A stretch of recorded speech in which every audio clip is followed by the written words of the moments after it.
Finding a home to rent is getting harder and more expensive. Demand for rented accommodation is 2.5 times higher in Scotland than the rest of the UK. Well, I've been in the industry for over 30 years and I have not seen the levels of demand as it is at the moment. Across the country, it's an increasingly similar situation. In Dundee, 80% of properties are gone within a month, rising to more than 90% in Glasgow. Both South Lanarkshire and Renfrewshire are experiencing similar demand, while at the moment, all one-bed flats in West Lothian are snapped up within the month. Jess found it difficult enough just to get in front of a landlord when searching for a new home late last year. After finally arranging a viewing, she turned up to find she wasn't the only one being considered.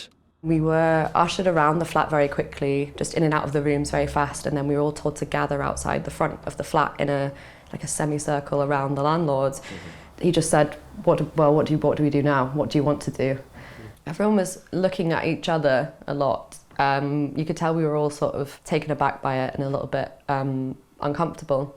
There were some people there who were clearly in a desperate situation and really needed a place to live, and they started offering, I'll transfer you £500 right now, and showing them their banking on his phone, and someone else chipping in and saying, no, I'll transfer you £700. It kind of became a bidding war. I just walked away. I could tell there were people there that they needed a place to live. And then as I walked off, I actually heard behind me, it was sort of like a celebration that someone had gone.